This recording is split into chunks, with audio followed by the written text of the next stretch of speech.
friends, hope you are doing well today. Guys, you're about to watch compilations of videos. Please try to watch it till the end. Then you can make your own decisions last. Because by the day, more videos are beginning to surface. And more people are getting more confused by the day. While some are about to be convinced. Well, you watch the video to the end. Then you tell me your own last thought. Because it's all about Buhari. The man is gone, but people are still thinking, which one is the real one? The one that died and was buried in Saudi Arabia, or the one they buried in Castina? Well, in as much, there are a lot of differences, which you will see in this very video I'm about to play for you guys. That's why I say watch it to the end. Then you're beginning to wonder, were we fooled? The people that did the cover-up really tried. I'm telling you, if at all it is true, they really did a good job. But if it's a lie, well, I don't know what to say. So guys, watch first, then I'll tell you my own last thought, what I think about all these things, okay? Let's go there. Absolutely shameful. Boris Johnson, what's he doing? He's doing nothing. Buhari is dead. Buhari died in London in February 2017. That's right. He died in London in 2017. So why do you still put this charade out that Buhari's coming to London? Buhari's coming for medical treatment. The man died in 2017. Yes. And when that comes out, seriously, the UK will look the biggest fools on earth. The death certificate's there. It's all written. That's right. There's proof he died in London. He's buried in Saudi Arabia, and yet you keep that quiet as well. How can you keep quiet that a president of a country died 4 years ago and you're still portraying him coming here for hospital treatment? Is that not a farce? Cover up. It's a total cover-up. A total corrupt cover-up by a totally corrupt... I'm a poster going. Look at the Buhari. Who is this? 2016. This one is not degree. This one is degree. Look at the Buhari. Have you seen the Buhari? Look at his teeth. Look at this one. Buhari actually died in 2017. The journalist who was there at the hospital where he died recorded everything. The journalist explained one by one, sequence by sequence, event by event, what happened in 2017. Take your pen and paper, listen from beginning to the end. The journalist has exposed everything. So who they buried yesterday was not Buhari. MORO. Hello. So the whole scenario is that President Muhammadu Buhari, he died on the 19th of February. On the 19th of February, please, those analysts, if you can take notes, take pen and your paper and note these things down. Note them down carefully. I'll be giving a specific things here, specific details right now. Okay, number one, President Muhammadu Buhari died on the 19th of February, the year 2017. He died in Newcastle, in Freeman Hospital, Newcastle. He died as a result of heart problem, heart disease, which the Nigeria presidency failed to disclose. On the 19th of February, I was in London by the special grace of God. I'm a journalist.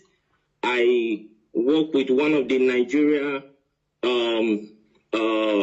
broadcasting station and one of the leading Nigeria broadcasting stations. So I covered the event in London.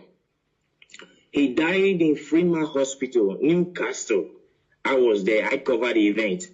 Then, you know, Muslim, they don't embalm people. So on the 20th of February, he was flew in to Saudi Arabia, where he was buried. I was there live and I covered the event where Aisha Buhari put on white attire. I think you are with me. Go ahead. So where Aisha Buhari put on white attire and the children. Can you pause a bit? Can you pause a bit? And let me remind Nigerians and the entire world that this event he said he covered. He have the video. He have the video. I do. Go ahead. I have all the video. So the Nigeria Aisha was putting on white as a sign of mourning to her husband, who is the late President Muhammadu Buhari. Then the children, according to the Muslim tradition, were putting on black. I have the video, I have the photograph and everything. You understand? Then on the 23rd of February, I was in Ethiopia as a journalist. I moved around. So I was in Ethiopia where the African Union, the AU, hold a summit, a mini silence for late President Muhammadu Buhari on the 23rd of February, the year 2017. Hold on, please. hold on, please, hold on. I know that interrupting you is I know this kind of thing is very, very difficult, but please, hold on. Now, you, after covering the event, you went to Ethiopia on the 23rd of April, on the 23rd of February yes. 2017. And yes. You were there at the African Union Summit or whatever. Yes. You covered it with your own camera as a journalist, and yes. you have the video. Exactly, I do. Go ahead. So I covered the events there where the African Union hold a minute silent for late President Muhammadu Buhari. So to show their last respect to the late President Muhammadu Buhari of the Nigeria government. Then on the 28th of February, which I think is the last day of February, then what was it called?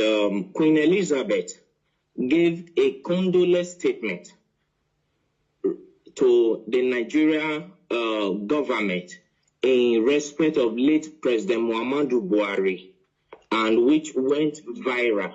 Yes. So all of these, the Nigeria government led by late Abakari and with the Kaaba swept under the carpet for selfish and greed reasons.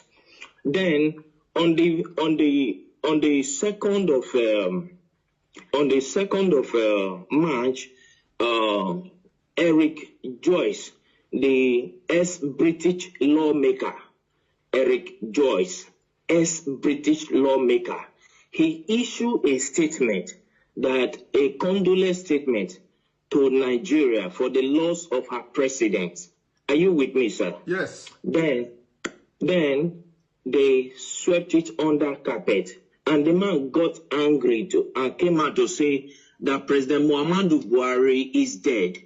If President Muhammadu Buhari if they think he is lying, that they should come out to challenge him. You understand what I'm saying now? Yes, they should come out to challenge him in the court of law, that he will come out with every evidence to prove that Muhammadu Buhari is dead. As I talk to you, since 2017, till this minute, nobody from the Nigerian government all across the nations of the earth came up to challenge Eric. All right, so guys, you have seen the video, the clips. Now, were you convinced or you were left more confused? You're like, oh boy. Well, for all I have to say is this. When you see your great-grandfather's or grandfather's photo when he was young, and then you compare it to when he he's now old, maybe in his 90s or 100, you will definitely see that things changed. Either he's now thinner, darker, face have changed. So it's possible that Buhari, after suffering the problem, the sickness, the body just shrinked, everything shrinked. That's the best way I can explain it. After all, go and check your great-grandfather's or grandfather's photo when he was young compared to when he was now old. You almost say that it's like they switch your grandfather. The one you saw when he was young is quite different from the one you are now seeing when he was very old. That's if I thought your grandfather lived up to 90 or 100 or 120 years old. Definitely that great difference will be there. I'm telling you, that great difference will be there. Well, people say this one is clear. This one is clear.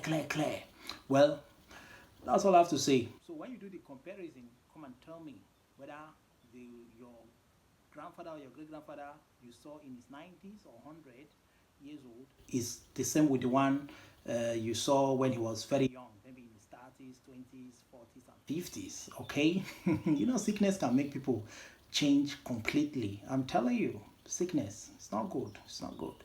Well, so now you're asking, which one is the real one, right? You have seen it yourself. Many will believe that the one that just died recently is the real one, while many also will say it's long gone, buried in Saudi Arabia. Well, until maybe the future will tell. Somebody somehow will leak the secret. Maybe the wife or the children. I don't know. So which one is Jubril? Which one is Yusuf? According to Nnamdi Kanu, that started blowing the alarm. You guys know he's the one that started all these things. And now he has planted it in the minds of many Nigerians. Even the Northerners themselves are beginning to think in that same line. Well, you might be thinking, who were the people that celebrated his death the most? I tell you, even the Northerners did. Yes, the Northerners celebrated it a lot, many of them. Maybe it was those Shiites, the Shiite group, those ones that soldiers spied, their family members, their friends, uncles, cousins, relations, They should be the ones celebrating because it happened during the time of Buhari when he was in power. And nothing happened. Those that shot all those people dead, nothing happened to them, those soldiers, nothing. And the Yorubas themselves will not forget the NSAS because it happened during the time of Buhari as well. While the Easterners, Southeasterners, the Igbos will not forget him for the Operation Python Dance. Then the South people will not forget him for the Operation Crocodile Smile. A lot of operations, a lot of people died during his regime. And that's the most painful part of everything. Then talk about the Fulani killer herdsmen. Oh boy, those ones ravaged everywhere. And it was like the way people were seeing it all, like he was in support of these Fulani guys because nothing was really done to stop them. They were just having their free time, buying people, especially in that Benue, Jos, Nasarawa. Damn. Even they were moving down south. So people will remember him for all these bad things, Mostly, the deaths was too much. So that's why people are not even pained by his exit. Because people are like, after all, during his time, he watched other people died. So there's no difference. He have gone as well. So, well, that's it, Sha. So, guys, tell me your thoughts in the comment section. All right, I'm out of here. I am Chi.